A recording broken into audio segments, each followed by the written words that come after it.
Welcome to So You Want to Talk About, a podcast where we have critical conversations in an intimate way. We're your hosts, Julie and Kambry.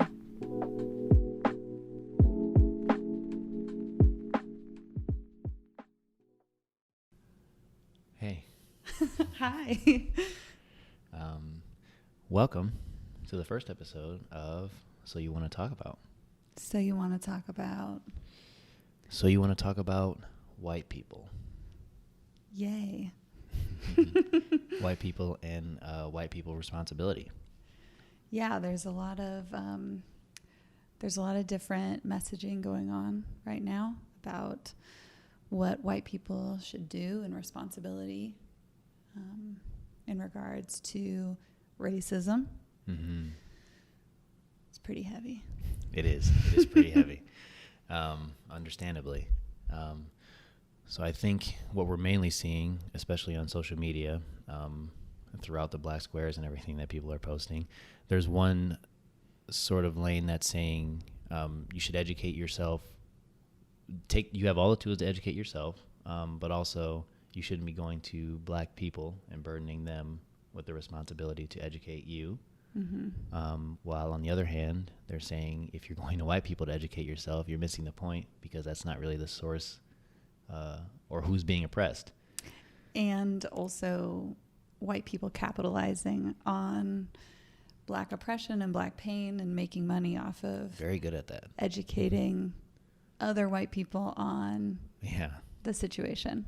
Yeah, it's a good time for them to write books about racism and things like that, as if they're the ones who are experiencing it. So those are the two sort of messages that we're seeing on social media. And to be honest, I can see why, as a black person, someone might be frustrated with trying to educate white people. I think there's a long time where myself, and I'm sure a lot of other black people, spent time trying to educate people in our circle, or even outside of our circle, thinking that we had power over how they thought. And I can see at this point, now that we've had such a blatant sort of example of police brutality, of racism, of all these facets that have been happening in America, we are a little bit fed up with now is the time that people are seeing it. Now it's on their radar. Now it's the time they want to be educated. Yeah, they use things like, with all the stuff that's happening in the world as if it's new things that have been happening. Right. With all the stuff that's happening in the world, I wanted to reach out to you and now see if you were doing okay. Yeah. So I'm doing just as good as I was doing since shootings have started decades ago. So, that's sort of the messaging that we're seeing. And again, we can see the frustration on a black person's end. However, I will say I can see how white people feel a little lost right now.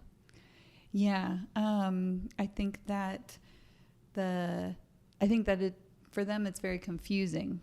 I know that there was an article that came out that my book club, obviously they sent me the article and we're reading a book about racism and white fragility. And I think they sent it to me to say, are we doing this right? Should we check ourselves? Hold each other accountable. Yeah. They're very good at that. And it made me be reflective. And I remember we talked about it. It was Tre Johnson's article about white people just joining book clubs. Like, this is what they're going to do in response to murders and police brutality. Yeah. And I think that the different messaging is really important for white people, even though they might feel lost, because I think that it makes us be reflective. Mm-hmm. Am I doing this for the right reason? Am I doing it in the right way? Am I doing all the things? Mm-hmm. Am I doing enough? Even though sometimes reflection feels like someone's telling us we're wrong. Right. So that I do really like the title of the book, White Fragility, because that's kind of what you're dealing with right now, is the fragility of egos, the fragility of constantly being told that you're right or constantly being shown how to do something. And for the first time, you are now not shown how to do something. And it's also something very pivotal to the way people perceive you. Yeah. We've always been told, white people have always been told how to be successful. Do this, do that, do this. go to college, get a job, get married, have kids. It's very like nuclear path to life. And then on this path, it's, oh, don't do that. Oh, don't do that. Right. Definitely don't do that. And Right. so I think white people are like, Yeah, it's kind of the first There's time no that right way. they have no milestones to hit. yeah. And it's also constant obstacles, Yeah. which I'm sure black people are listening like, that's welcome to our life. But it's a path that's you're never going to be done with it. So doesn't represent the framework that you've been used to in life. And you're constantly being criticized for it in a way that if you do mess up once in a severe way, it's No over forgiveness. For you. Yeah, which I can That's it. understand. Which I can Yeah. understand, especially if you have friends that are trying to hold you accountable and you're not showing any change or you're doing things for the wrong reason. So I understand that they are lost, just given the fact that they have had this sort of frame to follow and now have nothing. And also, it's the first time that they are not the teachers. They are being taught by people who look nothing like them, oftentimes, with different experiences from them. So it's the first time that white people have no representation in the world. And I think it's also the first time, not only with the representation, that they're hearing stories that conflict with theirs. So now their memories of a situation, they think, that's not the way I remember it, or Right. that's not how it happened. And so when your like schema in your brain is like, oh, error, I can't process this. Right. Yeah. It almost feels like when everyone saw the George Floyd video, it takes something that overt for white people to say, all right, now there's a problem. But prior to that, you could have said your exact experience word for word to white people, and they would say, because that contradicts mine, it can't be real. Or you must have done something to deserve it. You must have done something. You must have been in the wrong place at the wrong time. It's like their brains. Well, there's just a problem with individualism in white people mainly. But now that they're showing this grandiose empathy on Must social do media, something now. right? They're listening. Yes, they are listening, and I think I know we've talked about it. It's this level of trust. Will this continue? Is this a temporary thing? Are they just going around doing it to get some kind of like woke token?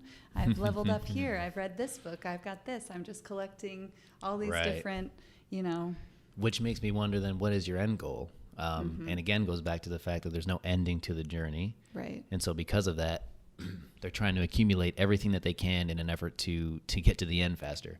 And there's no end. Yeah, to like alleviate that white guilt. Well, if Yeah. I've done all these things, then no one can mistake me for a racist. No one can mistake me for anything that I've done wrong. When it really is just a lifestyle thing, because our bias is everywhere. This is something we have to challenge every single day. It can't be something that reading a book or befriending a black person or, anything that posting a black square. It doesn't alleviate the way your brain is set up to function. And that's all cosmetic too. So it's frustrating because both patriarchy, white supremacy, all these systems that are set up against people of color, against women, against anyone that's not a white man, they're so embedded in our system that your response to them can't be cosmetic. You can't have something that's on the surface to combat something that's embedded or systemic. And so people are doing all these things on social media, and they're trying all of these things with their group of friends, and you can't say it's a bad thing because one, again, they're listening finally, and two, they're trying the only way they know how. And yet you still feel this need to hold them to a higher standard of accountability, which is fair, and I think we should. I agree. And so It's a balance of like, good job, now keep going. right, which goes back to the fragility thing, which is kind of like, okay, they need positive reinforcement. We've learned that black people, we are constantly observing white people, especially at a young age, to understand how to navigate in this world. And so we ought to know, okay, positive reinforcement is the way to get ahead. It sucks, and you shouldn't have to. And I'm sure women have to deal with it far more than men do, but it's like you said, good job. You did a great thing here. Maybe you could tweak this thing here, but still good job. And now we're going to press forward now that I've given you your woke token. You have leveled up. Right. Yeah, I would agree. And I think that then it goes back to, if it's not cosmetic, what would you be doing if you couldn't post about it? Mm-hmm. What are you doing if you do post about it? Mm-hmm. Are you posting to prove that you've acquired all these tokens, or are you doing it to improve and change all the things that you notice, and the way that you react to things and things you say and thoughts you think that Right. you don't want to tell anybody about? Yeah. Which, I mean, can go back to the white supremacy being embedded in our system. So we have so many biases that are within all of us as people. But you're right. What are you do? Are you posting to prove, or are you posting to improve? Are you posting things for show, and then seeing that your thoughts remain the same, that your actions throughout the day remain the same, that your friend group remains the same, that the things you take in remain the same or consume? And I think that's a good audit, right? Mm-hmm. If you're not thinking about the way you're thinking, which is a little meta, but Mm-hmm. if you're not thinking about it, Right. Maybe think about it. Like you Mm-hmm. said, audit your friend group, look at your daily actions. What does your Instagram feed look like? What are your friends saying? What about work? Who's in charge at work? Who do you interact with at work? Mm-hmm. And just kind of take a look at that, and then ask yourself, should that be that way? Right. And your family. This is a tough thing, I know, for people to have these conversations with their family. You don't want to damage relationships or whatever it might be, but it can really start there. Mm-hmm. I remember when we were younger, a lot of people would say to maybe younger black kids who might have gotten in trouble that it started at home. Everything, poor parenting or poor, examples. And yet we're saying to white people now, it does start at home. Mm-hmm. We're going to go along with what you said. Now that it starts at home, fix your home. Talk to your parents. Talk to your grandparents, your sisters, your brothers, your kids. Because you have so much more influence over them than you think. And you have some influence over what they consume and what they take in. And what you're putting out.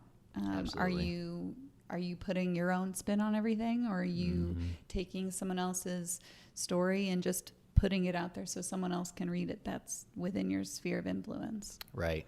And when you're kind of posting on social media constantly, it does eventually become an echo chamber, which, to be frank, is if you start off with no one agreeing with you, that can be a good thing, that eventually you've twisted it from having this many followers of people who see nothing the way you see it to converting to following people and having followers that actually believe what you believe and are also challenging your beliefs in some way. But then you have to keep going. Yeah, and it's important to have the conversation, like you said, starting at home and with your friends. If your friend group is predominantly white, then why is that? And and same with your family, are you only talking about things that are comfortable? Or are you challenging yourself and kind of showing things that are hard for yourself so you can have difficult conversations with them? Because if you operate in a predominantly white bubble, then it's really easy to hate people that don't look like you. Michelle Obama in her book says it's hard to hate up close. And I think that's very true when you know people's stories and know their experience and don't invalidate it, but you listen and understand and have some empathy. It's hard to discredit other people and rectify your own bias in your head because it's not true. Right. And it's difficult. That's a great quote. And it's difficult for you to have a friend that you've become close with, and then they tell you their perspective on life or their perception of how things have been happening to them, and then you automatically discredit it. So you'll find that, again, it kind of goes back to why people's empathy right now, which is stretching a little bit, but it's stretching to their friend circles. And we really don't want it to have to take something that graphic for them to finally say, okay, now we see another perspective. So you're right. You should audit your friend group. The people that you have close to you. Obviously, you can't change your family, but you can befriend certain people without the intention of trying to do it for woke tokens. So you should audit your friend group. You should check out to see how many different perspectives that you have, that you're taking in every day. And intersections of perspectives. So if you are a white man just following black men, it is helpful, but making sure that you also include black women and trans men, trans women, just so that you're getting a very broad perspective, because groups of people aren't monoliths. They can't speak for everyone, and everyone has different experiences, although some are similar, but I think that's important to make sure you have. Yeah, absolutely. It is absolutely. And you want to make sure that while you're listening to these perspectives, you're doing more than, that forces you to do more than post about them. Yeah, so what are you doing with that knowledge? So after you've learned and read and reflected, now what are you going to do? Right. Back to that article, Tre Johnson asks, what will you do with that knowledge? Who will you invest in? Because you might have all the knowledge in your brain, but if you make no change, if you spend your money the same, if you are still, all your time is spent with the same people, how will you invest your time, your money, your knowledge, your power? What will you do with that?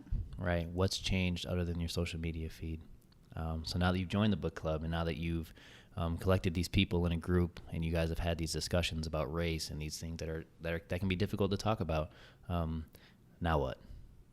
What's the next move? Now what? Now what?